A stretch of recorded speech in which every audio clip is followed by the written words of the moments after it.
Hi viewers, welcome back to my channel. ఈరోజు నేను చూపించే రెసిపీ రోహు ఫిష్ కర్రీ అండి. అదే అండి, రవ్వ చేప. మీరు ఫస్ట్ టైం నా ఛానల్ చూసినట్లయితే సబ్స్క్రైబ్ చేసి పక్కనే ఉన్న బెల్ ఐకాన్ని యాక్టివేట్ చేసుకోండి.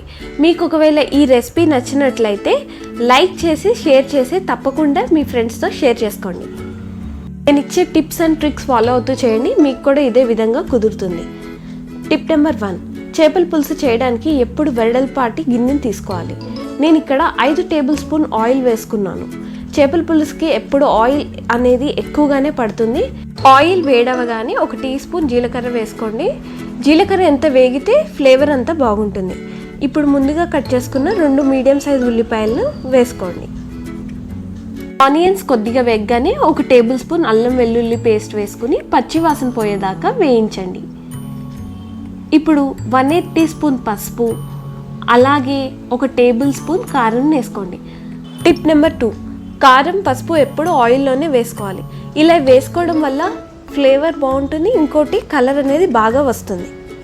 టిప్ నెంబర్ 3, ఆనియన్స్ ఈ విధంగా వేగగానే చేప ముక్కల్ని వేసుకోండి, లేదంటే కర్రీ కొద్దిగా తీయగా ఉంటుంది.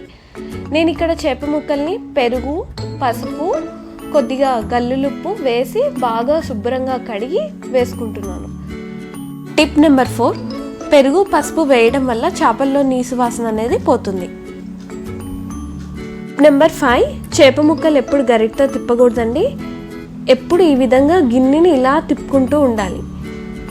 ఇన్ కేస్ ఏదైనా తిరిగిపోతే అప్పుడు గరిటతో కొద్దిగా మనం తిప్పుకోవచ్చు, లేదంటే బ్రేక్ అయ్యే ఛాన్సెస్ ఎక్కువ ఉంటుందండి.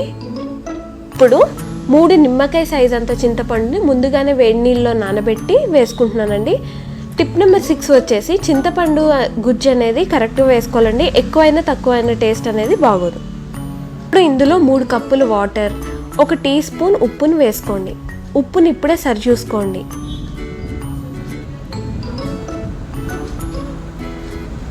ఇప్పుడు ఒకసారి బాగా కలుపుకోండి.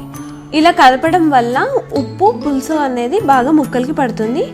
గుప్పెడు కరివేపాకు ఆకుల్ని వేసుకోండి. 2 పొడుగ్గా కట్ చేసిన పచ్చిమిర్చి ముక్కలు. టిప్ నెంబర్ 7 వచ్చి పచ్చిమిర్చి ముక్కలండి. పులుసులో వేస్తే టేస్ట్ చాలా బాగుంటుంది. ఖచ్చితంగా పులుసులో ఇలా వేయండి. Tip number 8, most important tip అండి. వేయించి పొడి కొట్టిన చిటికెడు మెంతి పొడి వేయాలండి. ఈ చేపల పులుసుకి మెయిన్ ఇంపార్టెంట్ టిప్ ఇదే అండి. అలాగే కొత్తిమీర కూడా వేసేసుకుని 15 నుంచి 20 నిమిషాల పాటు ఉడికించి తీసుకోండి. అంతే అండి, ఎంతో టేస్టీ చేపల పులుసు రెడీ. మీరు కూడా ట్రై చేసి నాకు కమెంట్ సెక్షన్లో తెలియచేయండి. Thank you for watching.